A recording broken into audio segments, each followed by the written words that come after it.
Testing the microphones. How does that sound? How's that, Mel? Any good? That okay? I'll keep talking.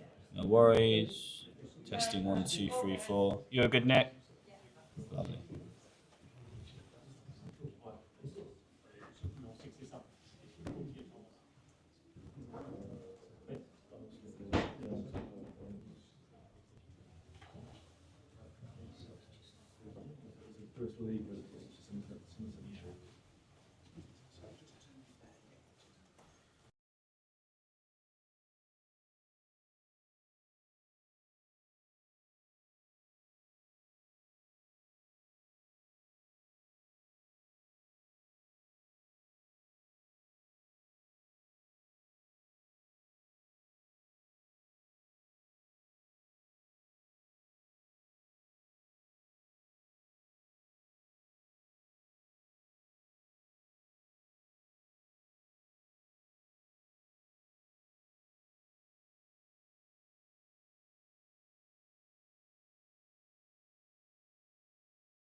Staying in front.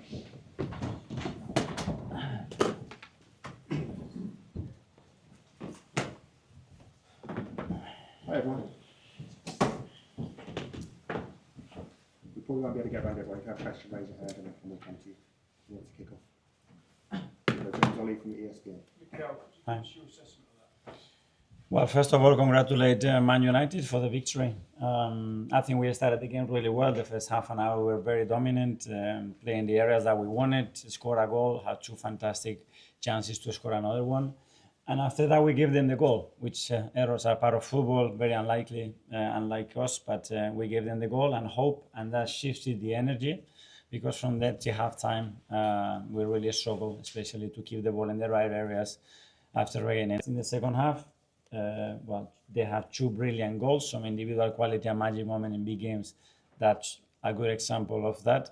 But with the changes, I think we managed to shift the energy, scored the second goal, and you could feel that everything changed and the game was there to go and win it. In the next action, None is 1v1 in the 6-yard box. We don't get anything out of that. It goes to a goal kick, they close the structure, one pass, win the duel, and Cunha puts it in the perfect angle to lose all the momentum, all the good energy that we were building up, and to go and win the game for them. So yeah, very, very disappointed, obviously, but it's a moment, especially after losing, and the joy and everything that those players are giving us, and me in particular, to take myself responsibility and be very close to them, because it's exactly what they deserve.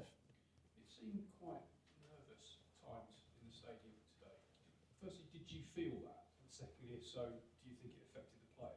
I don't know, but we have to understand that we all want to win, and the crowd is trying to be behind the team to make the best decisions and to win the game, and we need to go through that. We know what the players need, and we're going to be playing much better in the next game, like we did 2.5 days ago, one of the best and toughest places in Europe to go, like against Inter Milan. So we know that we're below par, especially in certain individual standards, and when that happens, the margin becomes very, very close. And today they made those margins bigger because the individual quality that they have made the difference in the game. James Athletic. Hi, Mikel. In the first half, Arsenal were in a really commanding position, having gone in front. Yeah. And it felt like there were some unusual errors in the game we're not used to seeing. Yeah. And it gave United encouragement. What do you put that down to? Difficult to say that. I think the first one probably leads to the second one, and the fact that you want to be more protective probably doesn't help to make those mistakes, because there were 3 or 4, to be fair, very unusual today in the game. And they are part of football, and sometimes you get punished and sometimes no. And today we got punished, and apart from that, you have to give credit to the opponent for what they've done and in the manner that they managed to win the game. And obviously, you had a great result in the week against Inter, but in the last few weeks, it feels a bit like there's maybe the team are playing with more comfort, more authority in the other competitions. In the Premier League, finding it a little bit more difficult. Is that something you're observing as well, and what do you put that down to? Well, it depends which game. The Liverpool game was very different, the first and the second half. When we go to Forest and you look back, what we conceded, nothing, and the 5 big chances that we didn't score. But that's the reality as well, and we play in every 3 single days. I think to discriminate competitions is very difficult for me, at least, to put the individual performance of players or the collective one. But it's a reality that we haven't won in 3 games in the Premier League, and we need to pick a point now. Simon. Mikel, can I just ask you, Patrick Vieira was speaking on Sky after the game. He said there's still some questions about the mental strength of the team after that result. What would your reaction be? That's fine. I mean, we accept every opinion, where it comes and where it's coming from, and they will have the right reasons to say we were absolutely brilliant in Milan, and today we're in that good aspects of the game, that against a team that when you make those mistakes, they can punish you big time, and that was the difference. Matt Telegraph.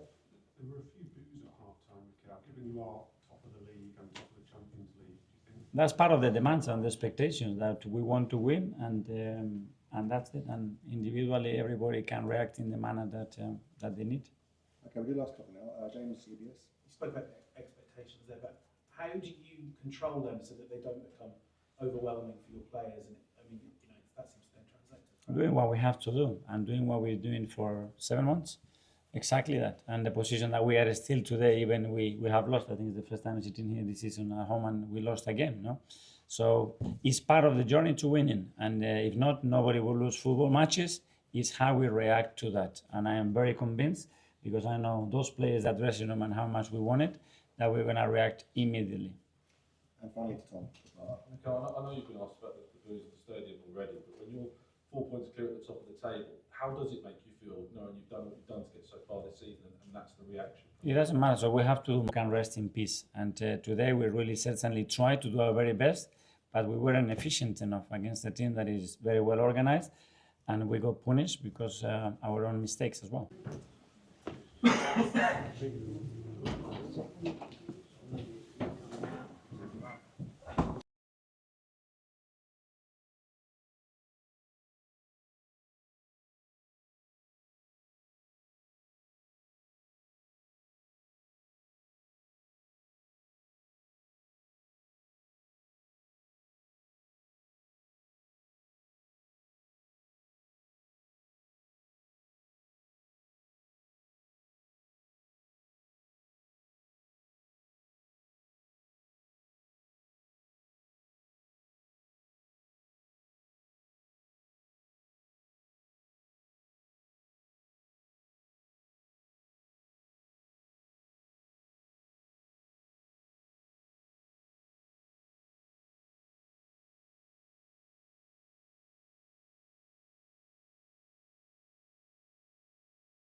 Night, guys. Hi, Michael.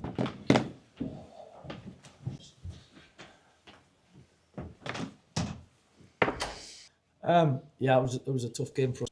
We're getting things to for us, things we can work on, but the way the boys Felt like Arsenal fans were quite edgy. Even of the game, the flow of the game, and away from home in these big games, your game to then grow into the game, and the goal of everything really. Chris? Could you ever have thought that your first two games would end up with wins over Man City and Arsenal?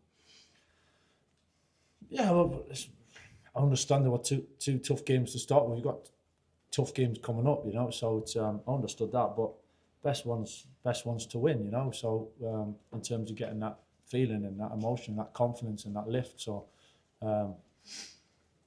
yeah, the boys have been fantastic, as I said, lasting 2 weeks together to put things in place and to try to do the things we've asked, and I said there's still layers that we want to get to and we want to improve, but in terms of kind of what it's taken to win these two games, they've done great. Two fantastic strikes with second two goals. What were the second two goals? You've been doing more shooting at times.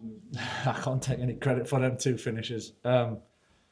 The move for Pat was a really good move, and the connection through the pitch, and but to finish it like the way he did was some finish, and you get them where kind of takes your breath away a little bit, catches you out, and it was a good start the second half, and then Mateus coming on, having a big impact again like he did last week, creating a goal last week. I just fancied him to come out his feet. I really fancied him to score, and again, fantastic finish, and kind of epitomises probably what, as a group, what we've been like this week. Mateus has not started both games, but he's had a real big impact. He's been disappointed not to start, but he's used it in a really good way.